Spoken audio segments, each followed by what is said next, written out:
Basically ಏನಂದ್ರೆ ನಮ್ಮ father ಇವಾಗ ಕರೆಂಟ್ಲಿ ಅವರು ಬಿಸ್ನೆಸ್ ಮ್ಯಾನ್. ಸೊ ಮುಂಚೆ ಎಲ್ಲ ಅವರು ಹಲವಾರು ಸಿನಿಮಾಗೆ ಇನ್ವೆಸ್ಟ್ ಮಾಡಿದ್ದಾರೆ. ಸೊ ಆ ಒಂದು ಟೈಮಲ್ಲಿ ಎಲ್ಲ ಈ ಸಿನಿಮಾ ಸೆಟ್ಗಳಿಗಾಗ್ಲಿ ಅಥವಾ ಈ ಶೂಟಿಂಗ್ ಸ್ಪಾಟ್ಸ್ಗೆ ಹೋದಾಗ ಸ್ವಲ್ಪ ಶೂಟಿಂಗ್ ನೋಡೋ ಹುಚ್ಚಿತ್ತು.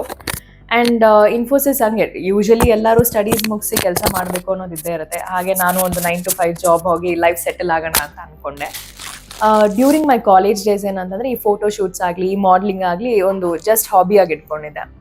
ಇಂಜಿನಿಯರಿಂಗ್ ಟೈಮಲ್ಲಿ ನನಗೆ ಒಂದು ಫುಲ್ ಫ್ಲೆಡ್ಜ್ ಆಗಿ ಒಂದು ಏಜೆನ್ಸಿ ಅವರು they wanted to do a project with me ಅಂತ ಅದು ಶುರು ಆಯಿತು. ಸೊ ಅಲ್ಲಿಂದ ನಾರ್ಮಲ್ ಒಂದು ಸ್ವಲ್ಪ ಆ್ಯಡ್ಸ್ಗಳ್ನು ಈ ಥರ ಎಲ್ಲ ಮಾಡ್ಕೊತಾ ಬಂದೆ.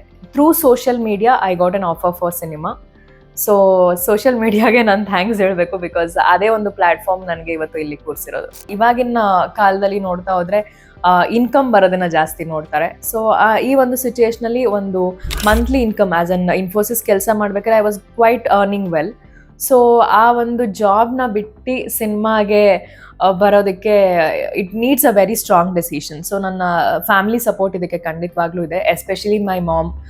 ಯಾವುದೇ ಶೂಟಿಂಗ್ ಸೆಟ್ಟಿಗೆ ಹೋಗಲಿ ಅವರು ವಿಸಿಟ್ ಮಾಡ್ತಾ ಇರ್ತಾರೆ. ಆ್ಯಂಡ್ ನನ್ನ ಸ್ಟಾರ್ಟಿಂಗ್ ಡೇಸ್ ಆಫ್ ಮೈ ಶೂಟಿಂಗಲ್ಲಿ ಏನೇ ಅಂದರೂ ಪ್ರತಿ ದಿವಸ she used to come for shoot. So ಹಾಗಾಗಿ ಫ್ಯಾಮಿಲಿ ಕಡೆಯಿಂದ ಅಂತೂ ಒಂದು ವೆರಿ ಬಿಗ್ ಸಪೋರ್ಟ್ ಇದೆ.